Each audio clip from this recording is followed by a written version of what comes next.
Hello friends, welcome back to the series in diabetes lectures. Today I shall be discussing about inpatient management of hyperglycemia and inpatient management of diabetes and also a brief note on management of hypoglycemia when patients are admitted as inpatients. Myself, Santosh Abraham, working as a specialist registrar in diabetes and endocrinology at Scarborough General Hospital. Contents of today's presentation will be managing inpatient hyperglycemia and inpatient diabetes. That will be the first one. Then I'll be discussing about the variable rate intravenous insulin infusion. And finally, I will be giving you a brief note about managing inpatient hyperglycemia. So managing inpatient hyperglycemia and inpatient diabetes.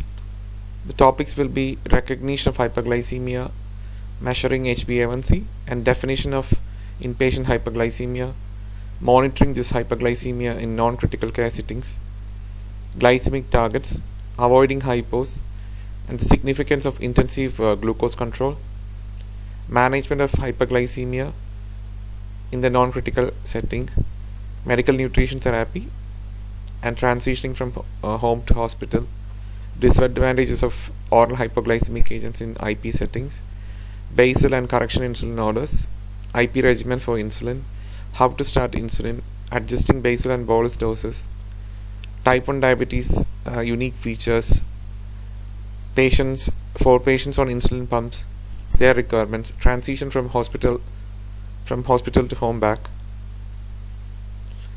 and then on special situations like transitioning from IV continuous infusion to subcutaneous therapy, insulin therapy, patients are either on enteral nutrition or parenteral nutrition, relevance of hyperglycemia in enteral and parenteral nutrition, approaches in enteral nutrition, insulin infusion, parenteral nutrition, perioperative blood glucose control, significance of post-op glycemic control, demerits of sliding scales, glucocorticoid-induced diabetes, recognition and management of hypoglycemia as inpatient, and predictors of hypoglycemia, implications of this hypoglycemia in inpatient settings, and implementation of a good glycemic control program, and finally on patient education.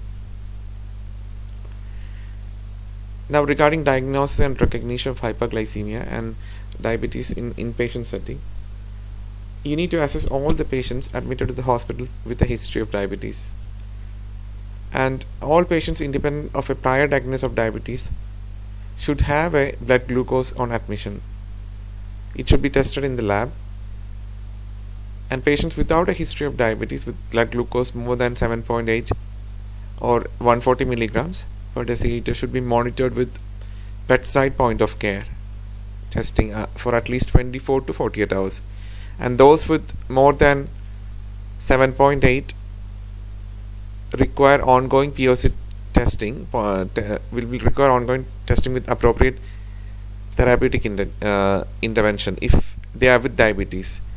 But without diabetes, they will need testing for at least 24 to 48 hours.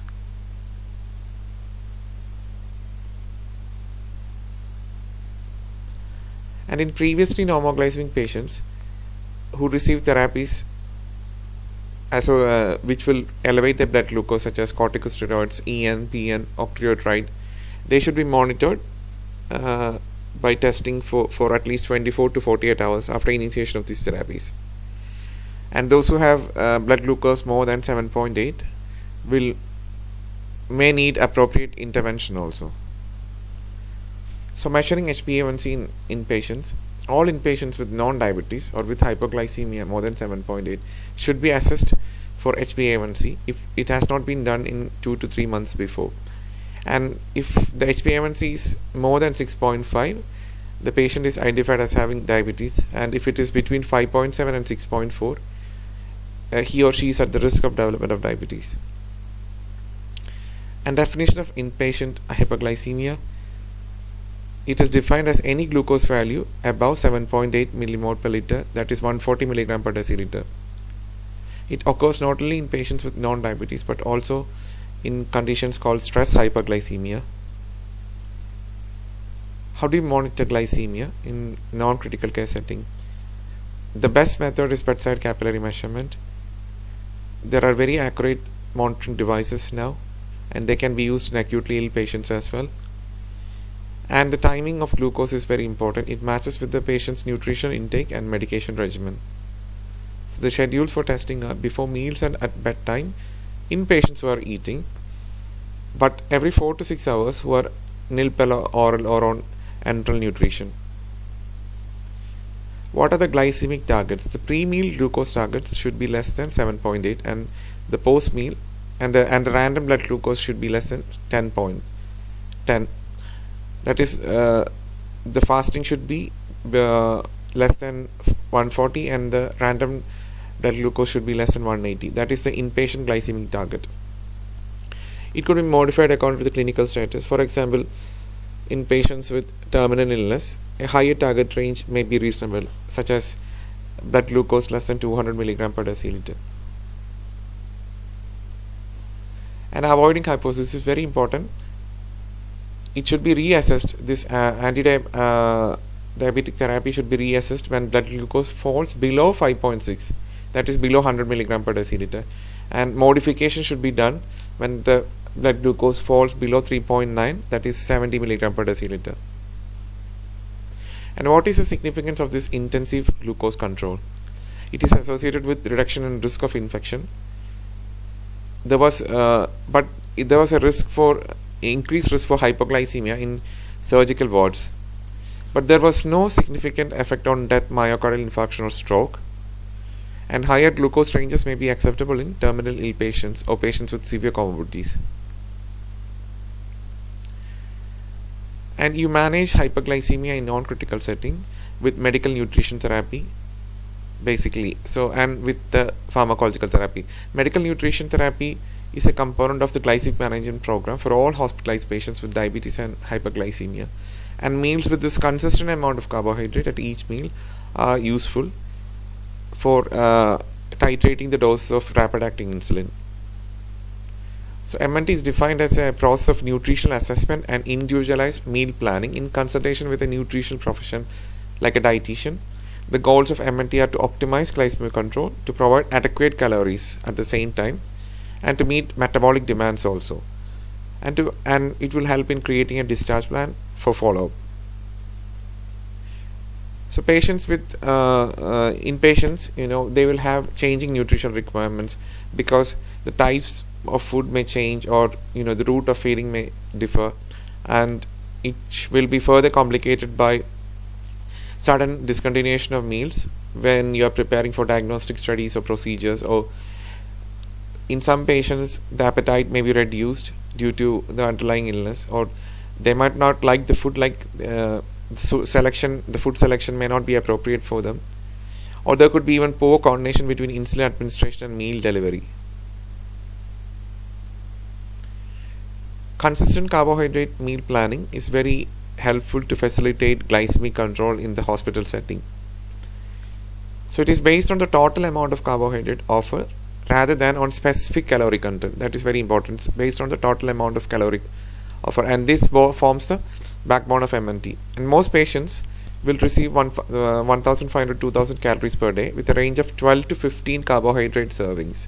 So these servings are very important to titrate the insulin. And the advantages of this fixed or consistent carbohydrate meal planning are: it facilitates matching the prandial insulin dose to the amount of carbohydrate consumed. So you can titrate the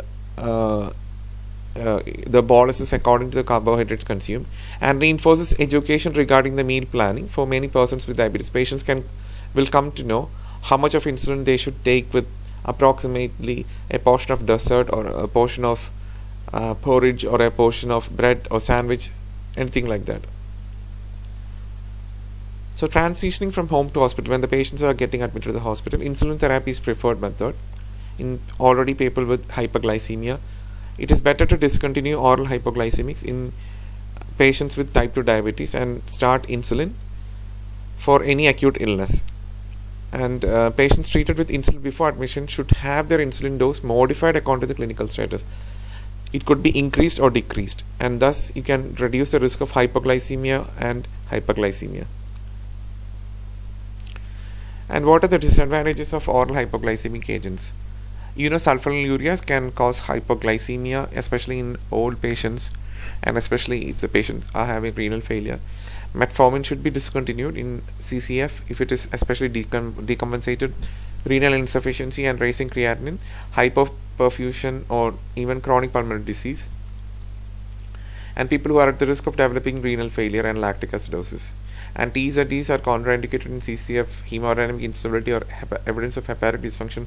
I don't think that TZDs are now anymore used widely.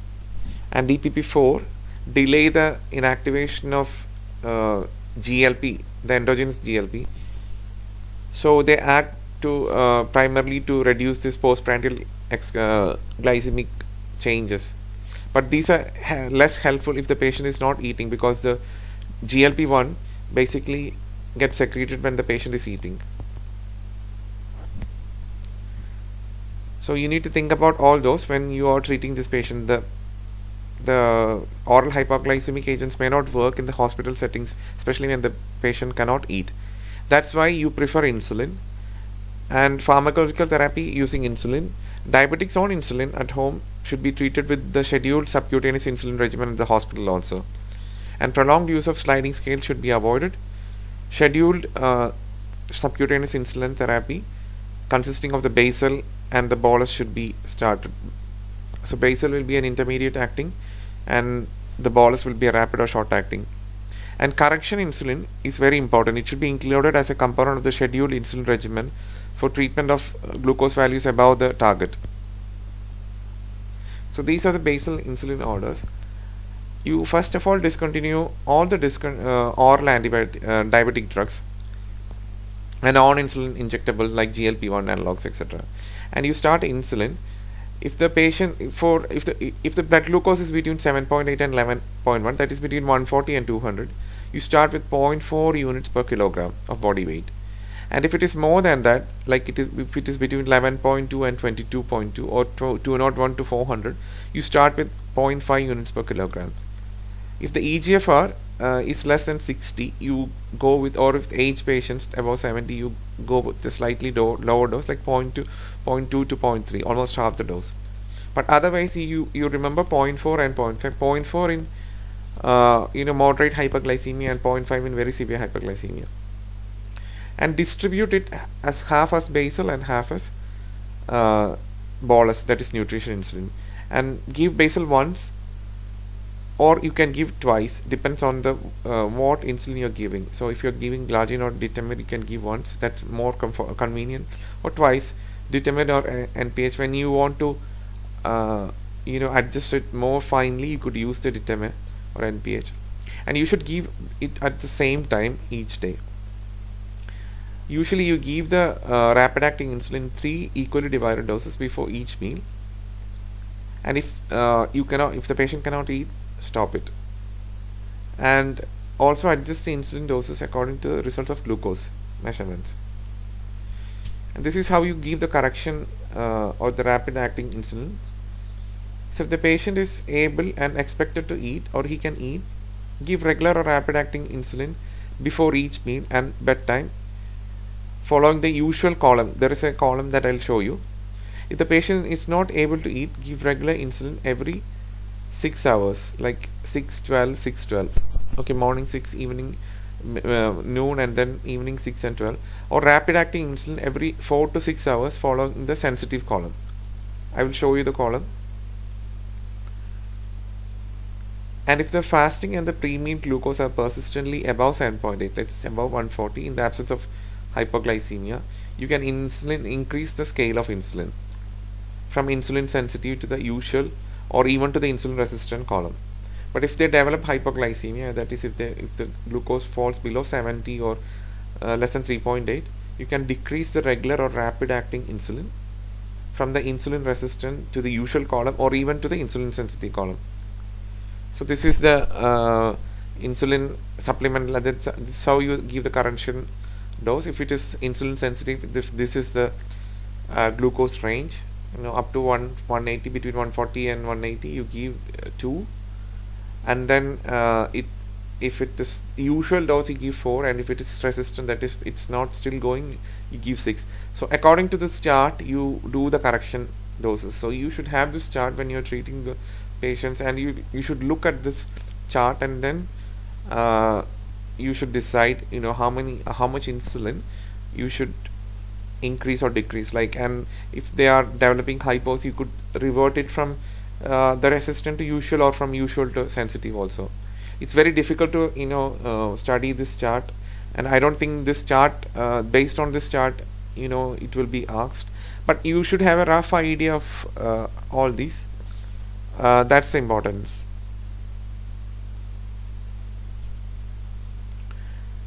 So the IP regimen, the preferred regimen is basal bolus, and basal is intermediate or long acting insulin once or twice a day. Bolus is short acting or rapid acting insulin in coordination with meals or nutrient delivery, as in EN or PN.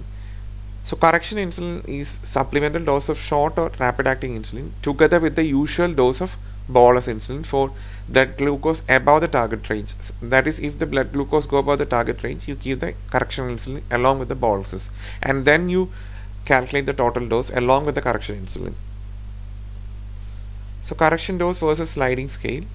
It should not be confused with the sliding scale, because sliding scale means a set amount of insulin administered for hyperglycemia, and there is no relationship with timing the food or presence or absence of existing insulin administration, or even it doesn't take into account the patient's insulin sensitivity. But correction insulin is really matched with the insulin sensitivity for each patient. So that is the importance of correction insulin. It really optimizes the glucose management in patients with correction insulin. So how to start the insulin? Scheduled insulin therapy can be based on patients' total body weight, like a range between 0.2 to 0.5 units per kilogram is taken as a total daily dose. So the daily dose is usually divided into basal and bolus before meals. So if who are eating, you give the bolus before meals, and in EN or PN you give every 4 to 6 hours. That is enteral nutrition and parenteral nutrition. In patients who are nil per oral or who are unable to eat, bolus should be held until nutrition is resumed.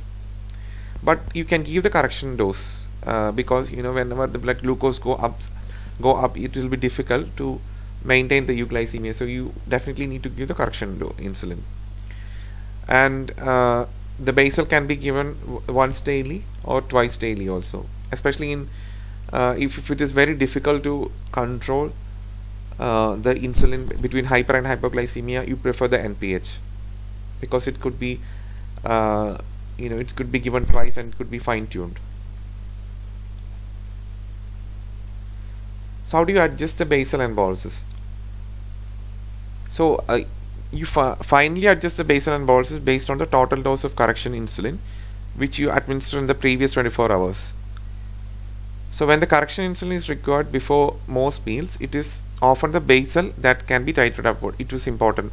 If there is more glucose readings before meals, if the CBG is more before meals, you have to titrate the basal insulin, and you have to raise the basal insulin. You have to give it more. But if it is consistently elevated at one point, like when you see the CBG plots per day, like when you see it, when you can see that in the EPMA or whatever you have the software in your software, you can see that continuous, not the continuous blood glucose, how they plot the blood glucose every 4 to 6 hours. So if you see every day that it is consistently elevated at one point, then that the bolus dose at that point should be preceding that should be adjusted. So it could be due to that prandial elevations. And many patients require daily insulin adjustment to achieve glycemic control and avoid hypoglycemia. This daily insulin adjustment is very important before you discharge the patient. You need to really balance the patient's insulin requirements. You cannot you cannot just judge or just decide on one day's performance alone. You have to really look for the how the blood glucose excursions are going in every day, and then you have to give the appropriate correction doses, and then you have to decide how much basal and bols you have to give.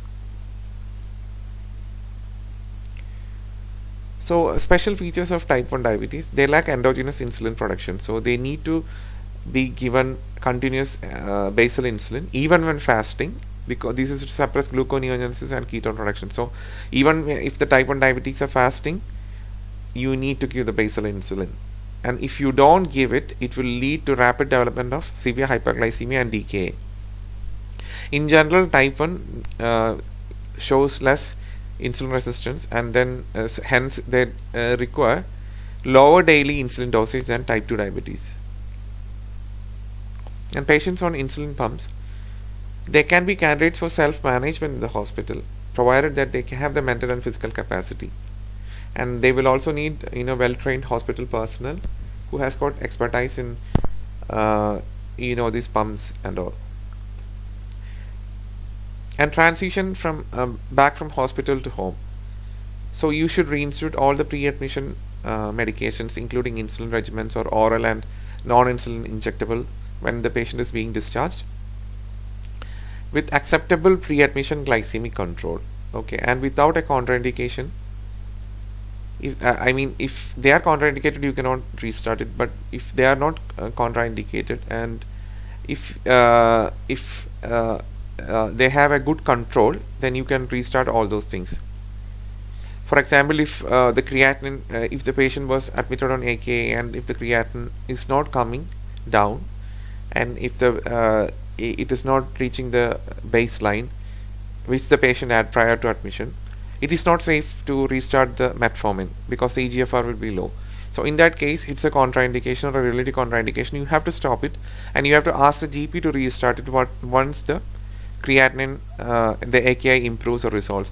But if the AKI is if the AKI indicates that there was an underlying CKD, and you come to know that you no longer can give that metformin, you stop it. So that's how you change the pre-admission medications when you discharge the patient. And this initiation of insulin administration should be instituted at least 1 day before the discharge, and you should give clear written and oral instructions regarding the glycemic management at the time of discharge to the patients, to their carers, and to the family also, or to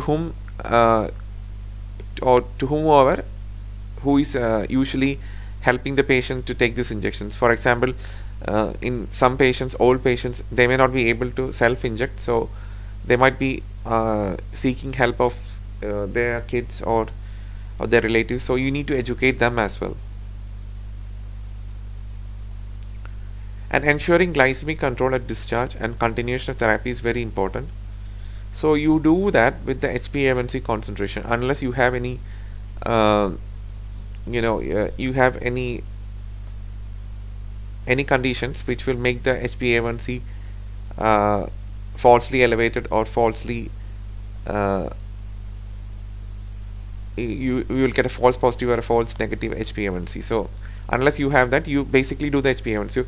So below 7, they can be discharged on the same outpatient regimen if there are no contraindications, as I told you before. But if you have elevated HbA1c, you need to intensify their anti-diabetic medications. And with severe and symptomatic hyperglycemia, they may benefit from insulin therapy, that is the basal or the basal bolus regimen. Let's come to the special situations. So if you are transitioning from continuous insulin to subcutaneous insulin, it can be subcutaneous insulin should be administered before stopping continuous insulin, even without a history of diabetes, who have hyperglycemia and who are requiring more than 2 units per hour. The infusion, if they are requiring more than 2 units per hour, subcutaneous insulin should be started before stopping this infusion. and it should be started 1 to 2 hours before discontinuing this infusion. It is to prevent the hyperglycemia, and they recommend testing with daily adjustment of insulin regimen. Daily adjustment of the insulin regimen, again, it's important even after discontinuing the continuous insulin infusion. And patients receiving enteral nutrition or parenteral nutrition, testing should be initiated with or without a history of diabetes receiving EN and PN, and testing can be discontinued without a prior history of diabetes if the glucose is less than 7.8, that is less than 140, without insulin therapy for 24 to 48 hours after you give the sufficient calories.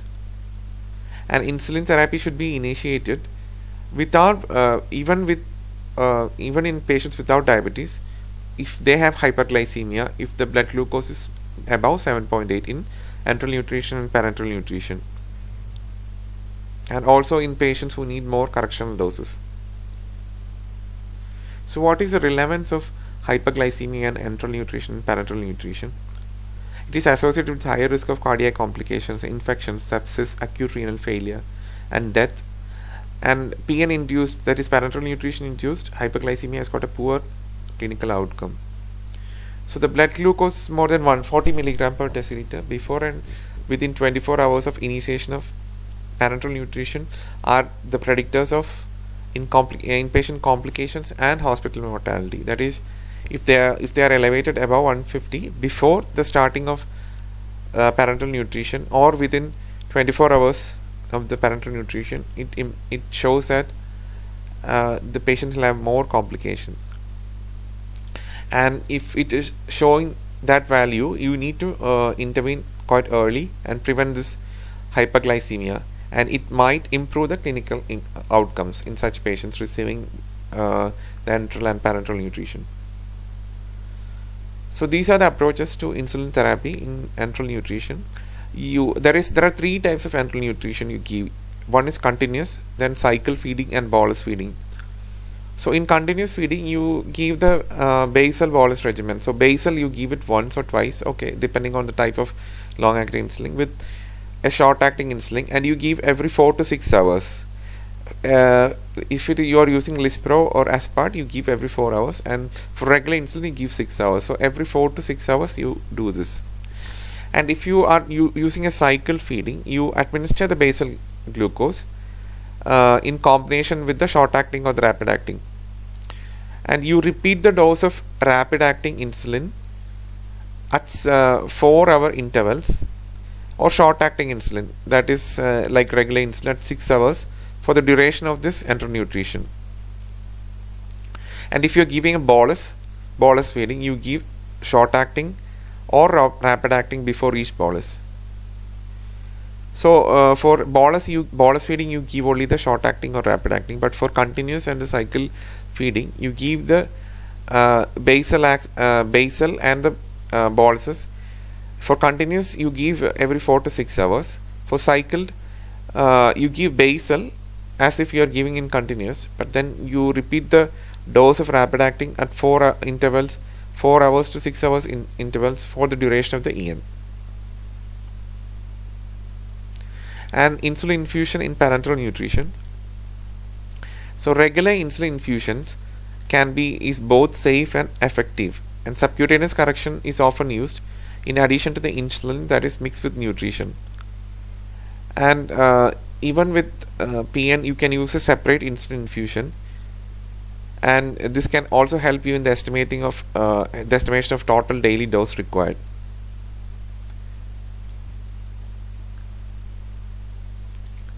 Now coming to perioperative blood glucose control. All type 1 diabetics with minor or major surgical procedures should either receive continuous infusion or subcutaneous basal bolus. This is to prevent hyperglycemia during the perioperative period. And you should discontinue. Why? Because they can go to the decay in the perioperative period if you don't do this. And you should discontinue oral and non-insulin injectable antidiabetic agents before you start before the surgery with initiation of insulin therapy in those who develop hyperglycemia during the perioperative period for patients with diabetes.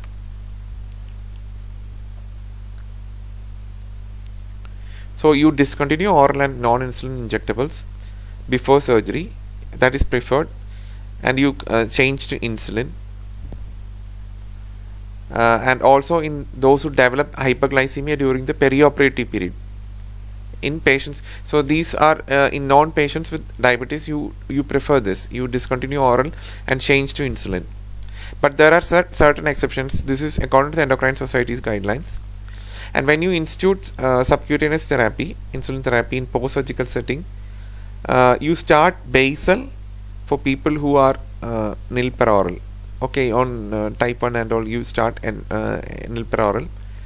And if they are eating, you give the basal bolus in post-surgical.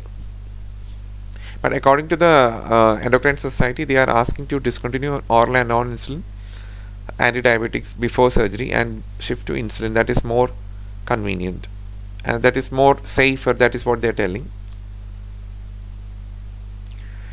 But according to the Oxford Handbook, for type 2 patients, you can follow this. On the day prior to admission, you can take all of these drugs, whether it's metformin or sulfonylurea or PIO or DPP4 GLP-1 analog, you can take it same. If the surgery is scheduled in the morning for these groups like acarbose, meglitide and DPP4 and GLP-1, you need to omit. Especially if they are nil by mouth, you need to omit. And for DPP4 and GLP-1, you need to omit even if you are taking food. You can take PIO as normal and metformin as normal for the morning surgeries. It's okay. And you need to omit sulfonylurea also because it will cause hypoglycemia. And even if it is once daily or twice daily, for the morning surgery you can omit. But if it is the afternoon surgery, for acarbose and for meglitide, you can give the morning dose. And for sulfonylurea, you should omit it if you are only taking on the morning. But if you're taking the and even if you're taking the twice daily also, you need to omit because it could cause the post-operative hypoglycemia. But for metformin and PIOs, you can take it as the same. You don't need to omit it. And for DPP4 and GLP, as like the AM surgery, like the morning surgery, you need to omit. And if you are taking a once daily basal in the evening for AM and PM surgery, you don't need to change it, even if it is you are taking in the morning or evening, on the day prior to admission or during the surgery. I mean prior to surgery, on the day of the surgery also, even if it's morning or evening, you don't need to change the basal because basal will not produce much fluctuations. But if you are taking a premixed insulin, or you are taking a twice basal insulin, on the day prior to admission, you don't need to change the dose. But on the morning, if you are doing the surgery in the morning, you need to do half the dose, morning dose. And if you are eating, and if the surgery, if you're eating in the afternoon, you don't need to change it if you're eating.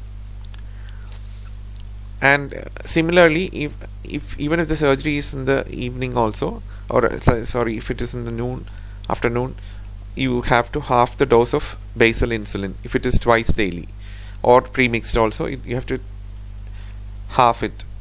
And if they can eat, the evening dose need not be changed.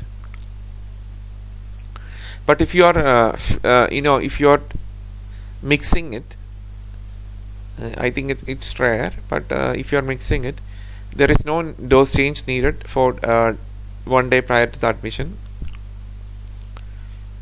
But here you have to give on the day of the surgery, you have to give half the total dose, morning dose, as intermediate acting. That is important if you are using it separately. And then PM dose, there is no change. I mean the evening dose if you're eating. And for the basal bolus on the day prior, that's important, there is no change. if you're doing the morning surgery, you omit the morning dose and lunchtime and boluses. And basal, there is no change, okay?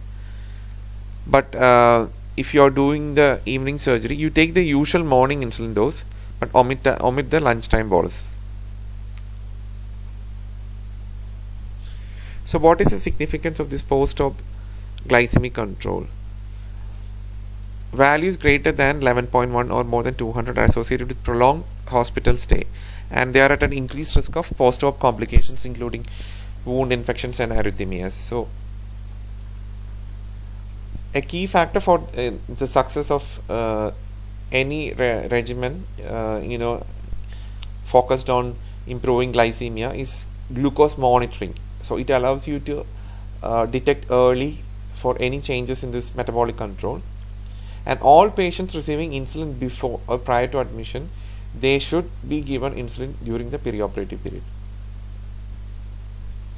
So what about the basal insulin and nil per oral? It is safe to administer the full dose of basal insulin when a patient is made nil per oral.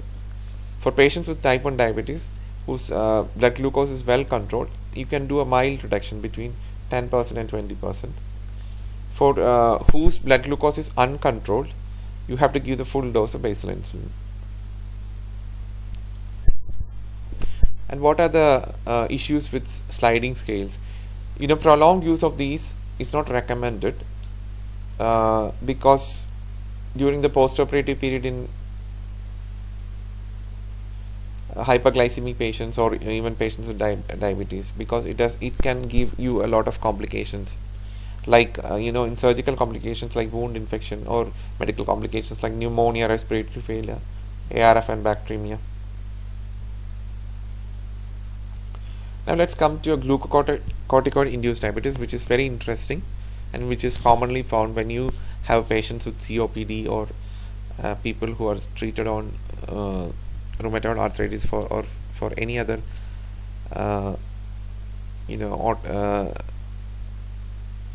inflammatory conditions or any other systemic diseases which need the glucocorticoids or connective tissue disorders. You find this very helpful. So first of all, you need to do the bedside testing even if they don't have a diabetes, who are on the glucocorticoids. So if their blood glucose are less than 7.8 to 140, you can discontinue the testing. You don't need to test them anymore, provided that they are not on insulin for a period of at least 24 to 48 hours, of 1 to 2 days. But if there is persistent hyperglycemia on glucocorticoids, you start insulin. You can even start continuous insulin infusion, but you could also do the subcutaneous insulin. And the mechanism is that it is common in glucocorticoid therapy. The prevalence is 20 to 50%, and it increases hepatic glucose production. It impairs the glucose uptake in peripheral tissues and stimulates protein catabolism. So it all increases amino acids in blood, and then it will these amino acids are become substrates for the gluconeogenesis. And this glucose uptake is very much reduced in glucocorticoid therapy, and this is it's a very early defect, and it contributes to increases in the postprandial hyperglycemia, meaning that you might need more of the boluses there. You might need to give more boluses in glucocorticoids therapy induced hyperglycemia. So recognition and management of the hypoglycemia in the hospital setting. So there should be glucose management protocols with specific directions for hypoglycemia avoidance and hypoglycemia management. In our hospital, we have got the hypoglycemia stickers. The DSN usually places those stickers and will write the time of the event and how to manage and all those things, and they will usually sign it on that. So a standardized hospital-wide, it's a nurse-initiated hypoglycemia protocol to prompt immediate therapy of any recognized hypos if the blood glucose is below 3.9. So you just alert the DSN, the diabetic specialist nurse, and they usually come there. And it helps in tracking frequency of hypoglycemic events with root cause analysis of the events. So predictors are older age, septic shock, ventilation, or those on ventilation, renal failure, malignancy, malnutrition, diabetes itself, and the use of glucose or glucose lowering medications. Maybe if they have other comorbid conditions like renal failure, and insulin itself.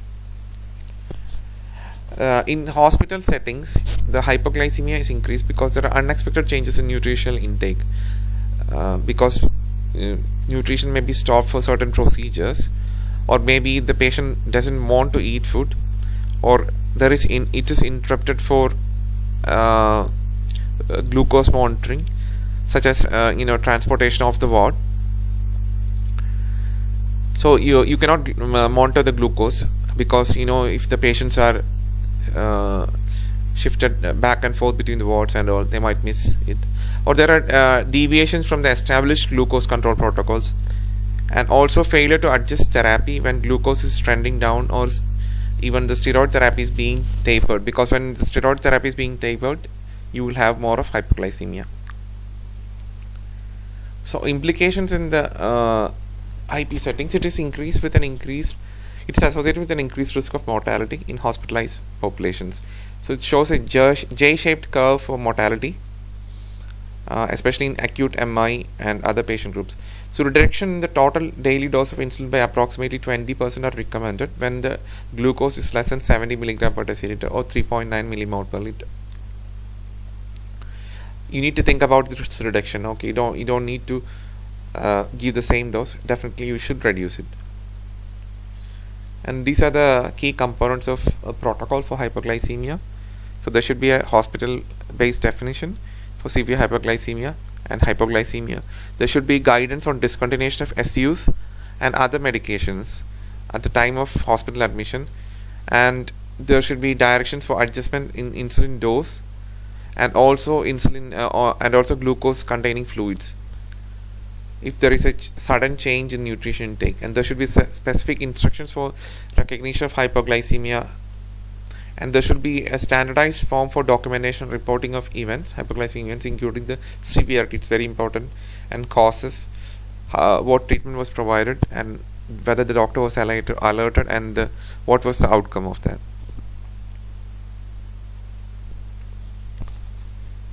So implementation of a glycemic control program in the hospital. This is what the Endocrine Society is suggesting. Hospitals should provide administrative support for an interdisciplinary steering committee targeting a systems approach to improve care of inpatients with hyperglycemia and diabetes. So each hospital should establish or trust should establish a uniform method of collecting and evaluating testing data and insulin use. Finally, you need to educate the patient and also the professionals who are involved in this. So diabetes self-management education is very important. So it will enhance the patient on improving the survival skills like meal planning, how to administer insulin, how to monitor the sugars, how to look for hypoglycemia and hyperglycemia, how to treat it. And you should identify the resource in the community also, so the patient can be referred for continuous education, or for education courses. They can be referred to if the community offers such courses like Daphne or Testament or whatever. And you should educate the staff also to update about diabetes, and there should be targeted staff education whenever an adverse event related to diabetes management occurs. For example, in our hospital, when there is hypoglycemia, there is the DSN usually comes and briefs us about that in the next board round. So it is very helpful if the doctor has accidentally prescribed double dose of insulin, or if he has forgotten to withdraw any other medication which was potentially causing that hypoglycemia. She will brief it to us, so it helps us. So that helps in educating us. So it's a targeted education pattern. So every day when they come and brief you about these hypoglycemic events or prescribing insulins, we become more cautious. Coming to variable rate intravenous infusion.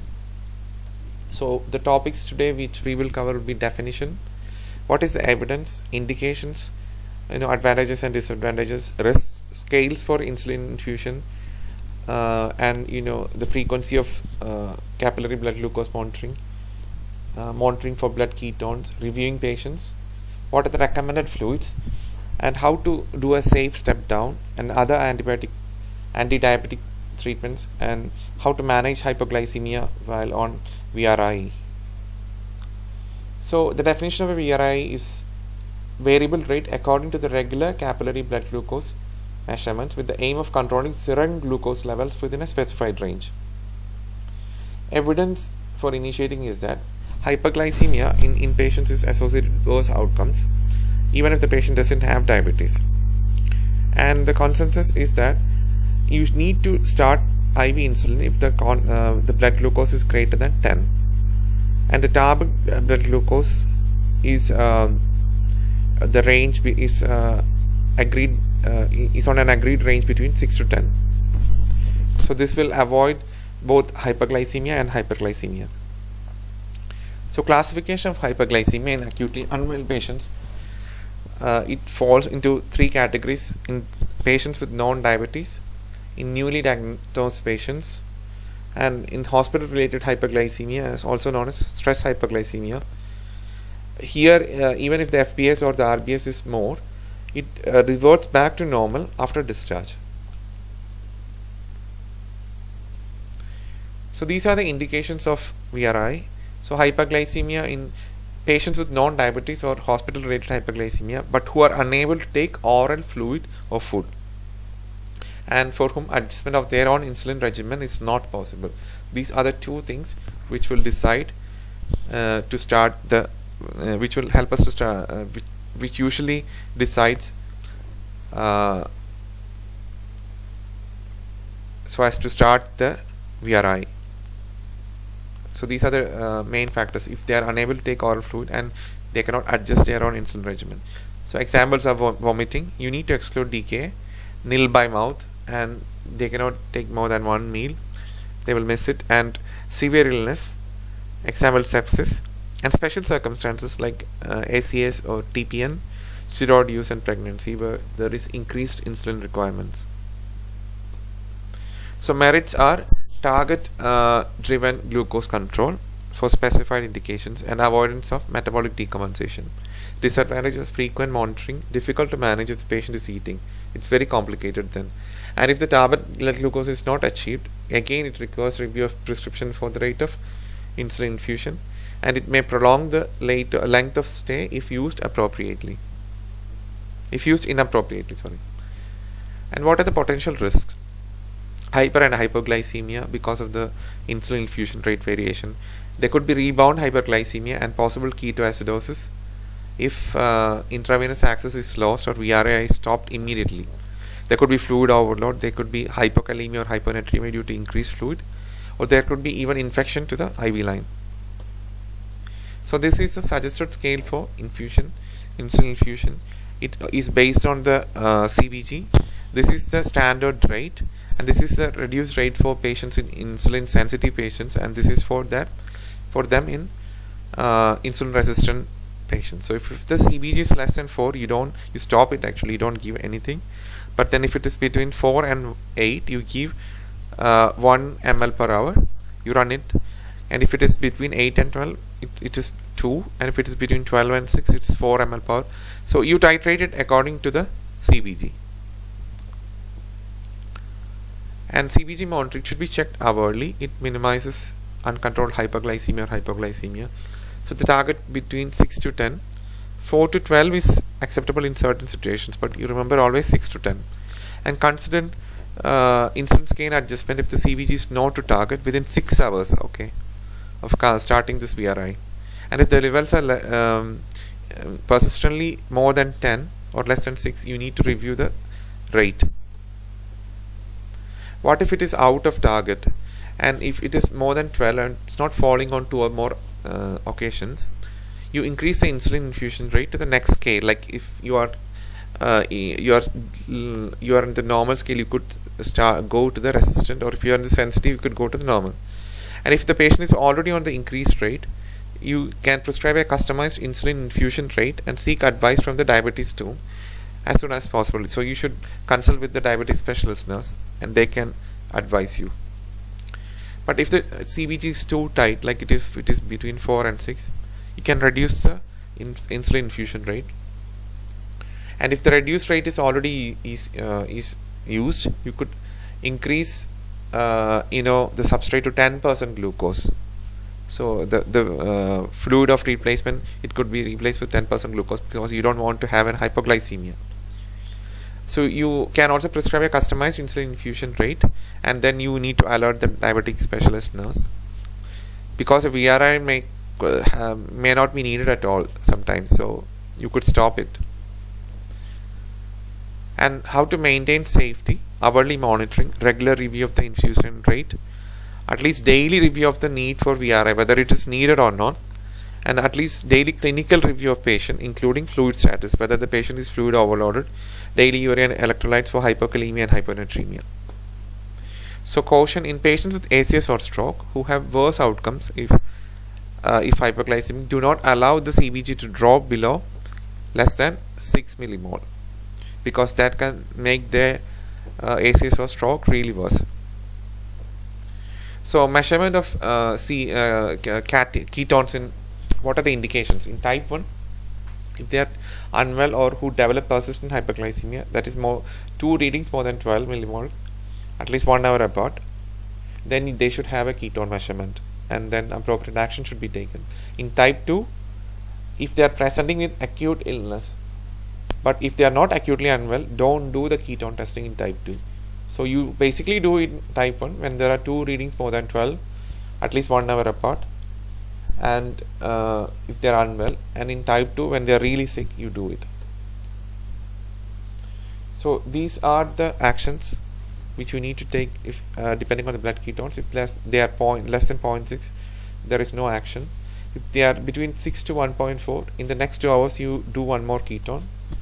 If they are between 1.5 and 2.9, like if it's between 1.5 and 3, there is a risk of DKA, and you should review patient management, and you should look why the ketone is raising, whether any insulin is getting missed or if the insulin is not adequate, and you should inform the diabetes team, and you should check the ketones in 1 hour.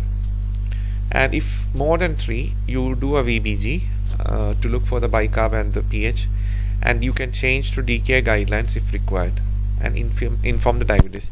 If it is always the venous blood gas, not the arterial blood gas, you have to be careful here. It is not the ABG, it is the VBG. It's based on the VBG that you are going to shift to the DKA protocol. So how frequently do you review the patient? You should review him or her daily to ensure progress and recovery, to monitor the fluid balance, and really look whether the VRI is needed or not. And choice of the concurrent fluids. The aims are to avoid hypoglycemia by giving enough substrate, and to match with the insulin infusion rate. And you should also maintain the fluid balance and electrolytes in the normal range, and take the underlying medical condition into account when you decide which fluid you're going to start and what rate you're going to start. For example, patients with renal failure or having hyperkalemia, you should decide on how much you have to based on the intuition.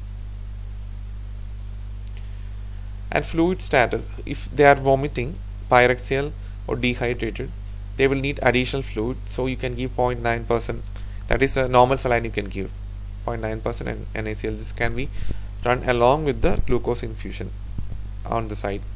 But if there is risk of overload, like as I told you before, if there is severe renal or hepatic impairment, they cannot tolerate the standard volume, so use 10% glucose to meet the substrate requirements, because you can give at a decreased rate then.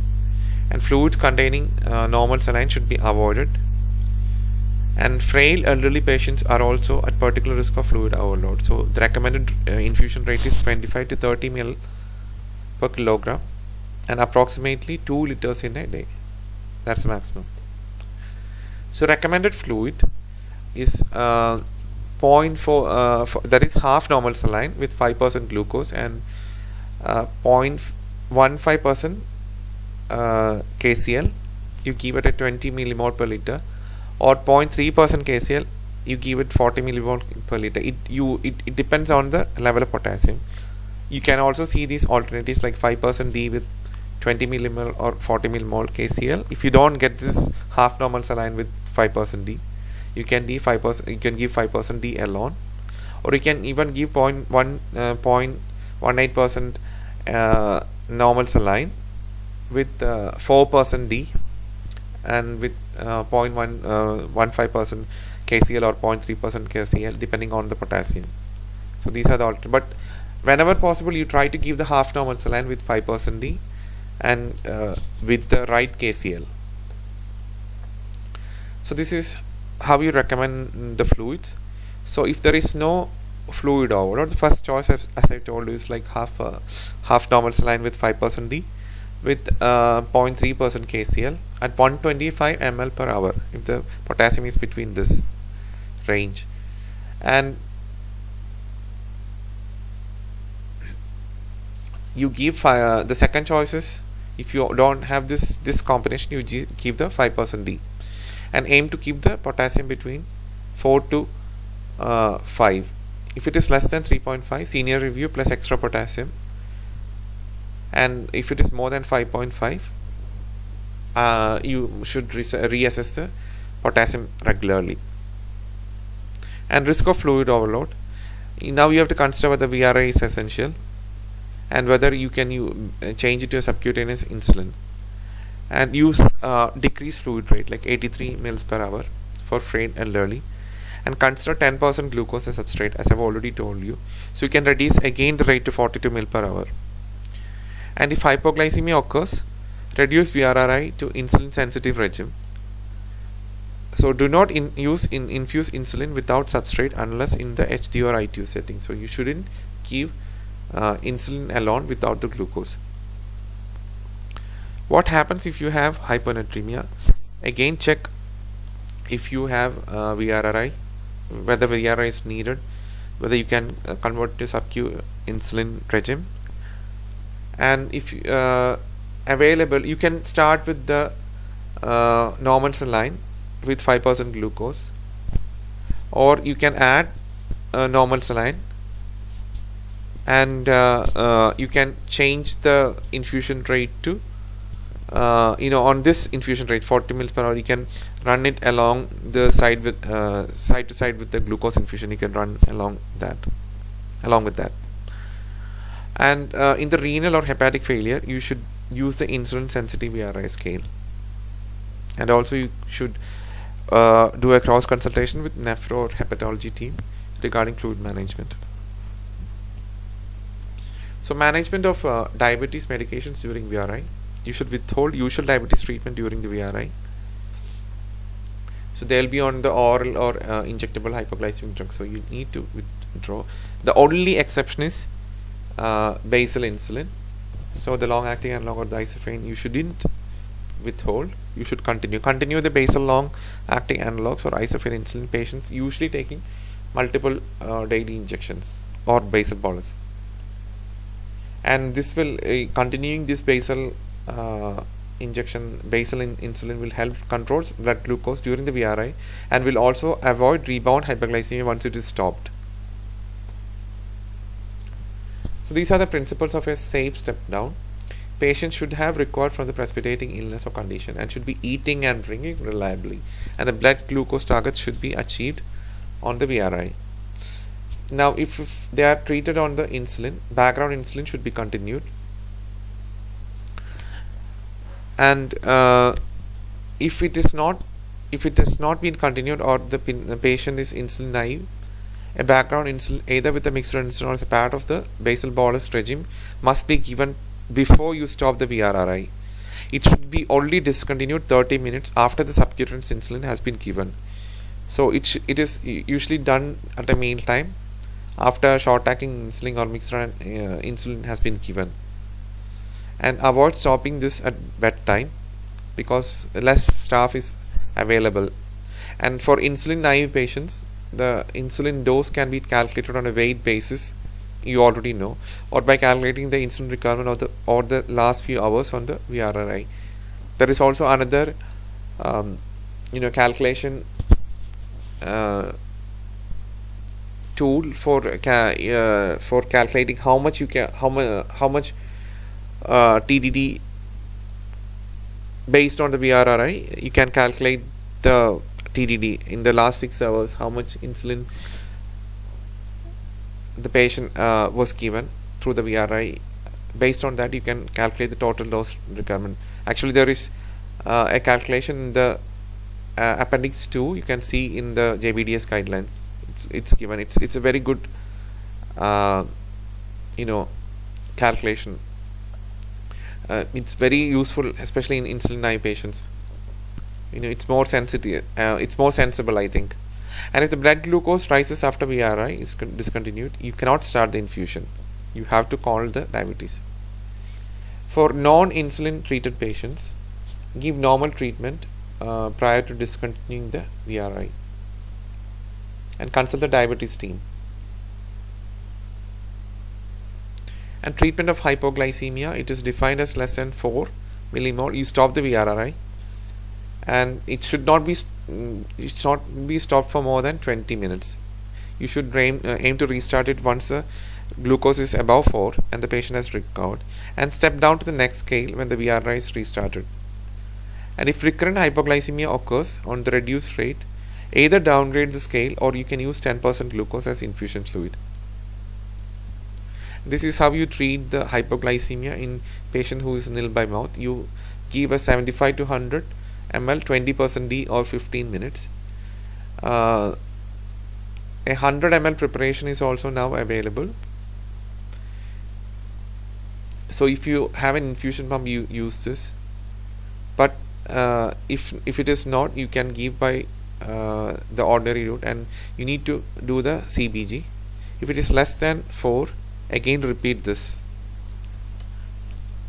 Or you can give 10% D also, about 200 ml, that is about double the dose. And you could give through the infusion pump. Otherwise you give through the normal route, and you should take care if you give larger volumes, because you shouldn't be giving the full amount, and it could also